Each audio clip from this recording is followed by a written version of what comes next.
well might have that. But, oh man, that was fast. Yeah, wow. Kick her off, Chaos. What the hey? What? There we go. It's like all the things didn't work. Anyways, good evening, ladies and gentlemen. I am Chaos here with the TheDannySaur, bringing you game number 2 of tonight's Top Dog League Week 8. Spawning in the lower left-hand corner for Immortal Fire Gaming. In the red trunks, he is Pluto.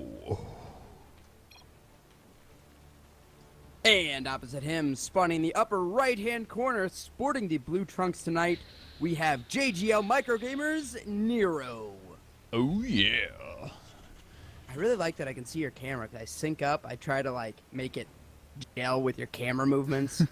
Yeah. Synchronization. Yes. So, and now, you don't know, but I can just flip on and watch what you're watching anytime I want. Yeah, which is awesome. Yep. So, we've got a TVZ here on Overgrowth Ladder Edition. It'll be interesting. Obviously, after that last game, I kind of feel like the Immortal Fire folks are probably like, okay, gotta be worried about cheeses. That would be good. As Pluto is sending the drone around. He's like, I ain't dealing with this nonsense. I'm gonna make sure that you aren't doing anything cheeky, and gonna go ahead and do that drone scout. Yep, stop it at the watchtower even, but gas goes down and that makes it not, enough minerals, etc. So it looks like, for now, we are going to be a little bit more normal. But Chaos, we brought up something interesting when we were talking beforehand, and it's kind of that there are some super old strats that might actually have some legitimacy now, just because they're so old and no one does them, like no one prepares for them. Yeah, that's very, very true. So we were mainly discussing the Zerg versus, I believe, anything matchup per se. I mean, you normally wouldn't see it versus ZVZ, but even though Roach play is starting to become kind of one of the norms in ZVZs, which I find kind of interesting. But the old Stefano, what was it, 12-minute Roach Rush or Roach Max? Yeah, Roach Max out and kill you with it. Yeah. So we haven't really seen that in the pro scene at actually hardly at all, if any. So it'll be really interesting. It's always interesting to see how like stuff from the old meta start to become the new meta because people, just kind of get out of phase with it. Yeah, like you just look back and you're like, wait, why wouldn't that work? Oh, like we were discussing earlier, it's like, oh man, that would actually work really well because typically like Protoss has no idea. I mean, they're not fully stocked for that sort of thing. Sometimes they have a little bit, but not quite, the full amount. So we'll see. And, normal Reaper harassment going in. And I believe a second one is on the way. Yes, it is for Nero. But, yeah, this game, I mean, I just want to see where this game is at, like at 12 minutes-ish for the Terran player. And not that that's a direct corollary because, if he scouts, he'll see different things. Yeah. But it's just interesting to think back and be like, wow, at 12 minutes, look at how woefully unprepared he could be for all of the roaches. the swarm of roaches. Literally all of them. Yeah. Now, almost a nice little scout coming from Pluto. Actually denied the expansion from going down, which is quite a nice little victory. I mean, even delaying it just a couple seconds is totally worth the investment. Yeah, and it's still there. She's finally getting the SCV. We actually saw that last week where, I forget who the player was, but successfully delayed a Terran's third for, I think, longer than it took to build. I mean, it took him like 4 minutes to get that thing up because he kept sniping SCVs. It was awesome.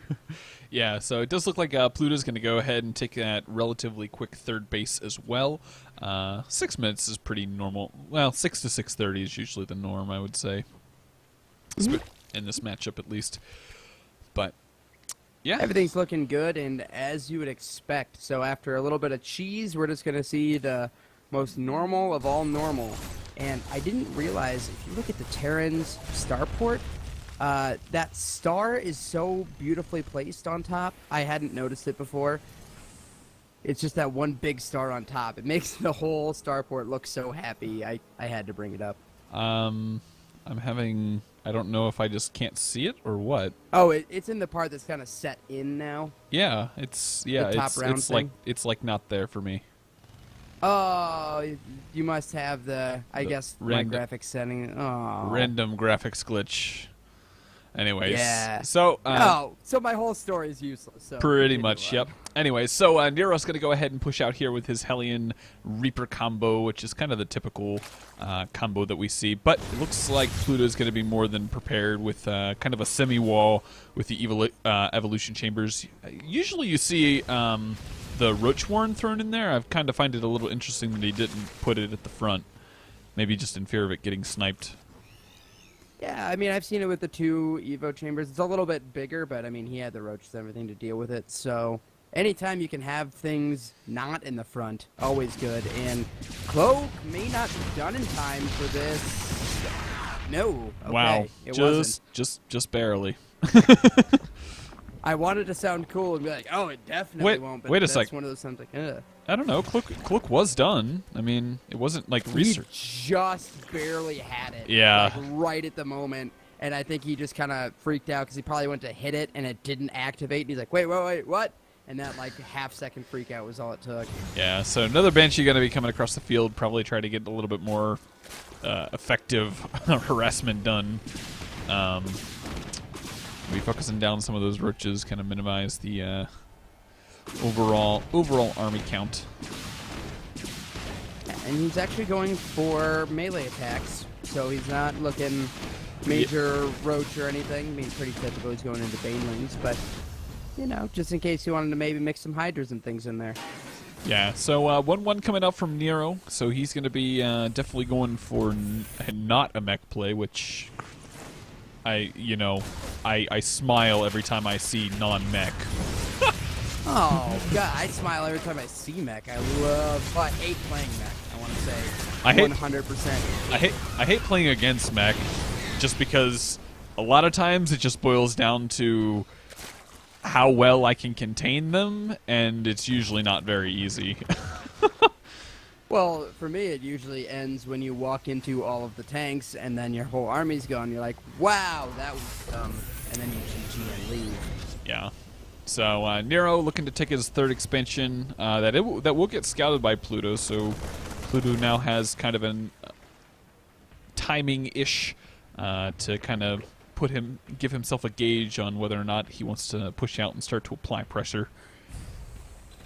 Yeah, he's got a really good idea of everything that's going on. I mean, he can see almost everything in the base. Not quite, but he knows that there's at least 4, 5, 6 wrecks in there. So, I mean, he knows there's nothing that's going to surprise him here. There's no big all-in coming or anything. So, comfortably taking a 4th in the bottom right. Yeah, so both those melee upgrades just now finishing. I'll be really interested. Okay, so the Spire going down, that kind of indicates to me that he's probably going to go for a Ling Bane Muta type style play. So that tends to be one of the more favored builds from my experience in this matchup. Yeah, I mean, it's just so solid. There's really nothing. I mean, he knows he's bio now, and that's kind of the anti-bio, and comes down to control. He's not going to do anything too crazy, and I think no one will be sad that he's not going for Swarm Host. Yeah. At least not yet. Most definitely. Now, small little Hellion hit squad really didn't get a whole lot done. Pretty much got picked off right away, and now Nero is actually pushing out with just a handful of bio units, but we do have a small little run by going into the natural as well as the 3rd base. So, ooh, and a drop into the Zerd's main as well. Cha0s, hope your camera skills are ready, and that's actually a decent number. Ooh, he's going to get a fair amount. What does he want to pick off your drone? Ooh, no, he's going to focus. Fire. Yeah. Oh, he's going to get it. Oh, he's going to go ahead and get. Oh, no, he doesn't. Wait, oh, I don't. 73 health. The Spire just barely holds on. Oh, holy. Remember earlier when I said I didn't want to say that he'd do something because I might look stupid if it didn't happen? That was it right there. I was like, oh, well, clearly he's got. Oh, my God, he didn't. How did he even save it? Just enough banelings. That's about all I can say. I wonder if now this is one of those times that like maybe you just put up a second spire somewhere else because you know that he's going to take that down eventually. Yeah, I mean, I'm interested to see if he's going to do it or if he just wants to try to defend. Yeah, I mean, he's built a couple spine crawlers just kind of as a precautionary measure for potential later drops. But I mean, that would have been really big because that would have denied +1 air attack, which is kind of the the secondary brunt to this army. Gotta make sure. Well, another drop is on its way. Oh man, it's only got 100 health. I mean, he scouts it. I don't know. The mutas are going the other way. Yeah, it's going down. Yeah, Dunzo. Peace out. It is gone. Oh man, that was really sad. I really wanted him to save it after all that, and then somehow win with just mutas because. Yeah, so oh god, that poor dropship. It's just like, nope, you ain't getting out of here. So yeah, dropship will get cleaned up, and it does look like Nero's starting to get some Thors out on the field, which is definitely going to be nice against all those mutas. How many mutas are out on the field? 22 mutas, so definitely starting to see the wonderful storm of the mutas. There was a small drop, about 2 medevacs in the bottom right at the 4th. Nothing really happened. I mean, right now, you have to hats off to Pluto. I mean, he's lost 5 drones, which in this matchup is, like, relatively unheard of. You just don't see it that often.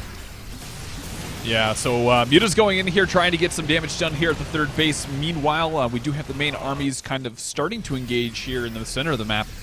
Nero's looking for an opportunity to go down and maybe do a little bit of damage to that 4th. And Muta's still getting a lot of damage done, just so many. I mean, at this point, Nero's got to make something happen with this attack. Yeah, for sure. I think he's trying to get this base, pick it off, but, I mean, drilling claws are done, so all those mines are down, and, oh, mine shots could be so devastating here depending on where and when they go off. Yeah, Marine's trying to get in here. All of the drones are being pulled, and they will get taken out as well. So, yeah, this attack's really starting to get something done, but the Mutas are still back at the 4th base getting a lot of damage done. Taking out one of the engineering bays. So overall, fairly even trade so far. A base for the base, but granted, 2-base Terran really isn't really going to be that effective in my opinion. Yeah, I mean that was what you'd classify as totally acceptable loss. I mean, Nero is on like a base and a half of minerals maybe, and oversaturated at both. Just now starting another command center, so he's way behind. Meanwhile, Zerg, I mean, even the main base, he still has every mineral patch getting the 4th up. That was absolutely okay, and I think that was really like, I'm going to poke at you to make sure you don't go any further and you don't get it totally for free, but I'm not going to throw an army away to this. Ooh, yeah. those burrowed baneling. Oh. Getting scouted. Been so good. Yeah, it could have been pretty much game ending, I'd have to say. But lots more banelings being morphed in. You got 10 more on the way. I think that should be just enough to do a fair amount to this. Zergling's trying to get in here, get a fair amount of damage. Not sure where those Widow Mines went. So a lot of them starting to burrow. Some nice shots getting off, but it looks like, oh my gosh, Nero supply is plummeting drastically, and it looks like, yeah, this could be over. Yeah, I think that's about right. We'll have to see. Sometimes Terran with their unbelievable macro can just make something out of nothing and make kind of an army magically appear, but we'll have to see. And this is huge news for Immortal Fire, who really only needs 2 wins today. And I mean, this gets them 1, so they're going to be halfway there. I mean, I think he's going to, burrowed banelings and a Zergling over at that 3rd base. Oh boy. So I don't want to say BM, that's not the right word for it, but yeah, I mean it'll get scouted and scanned, but the question is will it scan appropriately to see the banelings as well? And the answer is yes. Yeah, absolutely. I don't know if you can miss with the size of that scan. Yeah. When he just died and this might pulse back.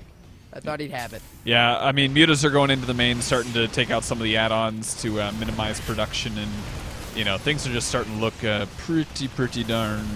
Ooh. Barely missed that add-on, and there it goes. Yep. I mean, this is what you do, though. I mean, if you're Pluto, you just keep poking, pulling him in tons of different directions. Now the third base is wide open. Yeah. And he is just outside, and he's going to roll in. That planetary is not going to finish in time. Yeah, most definitely. So Muta's, yeah, GG is called. Nero gonna go ahead and tie things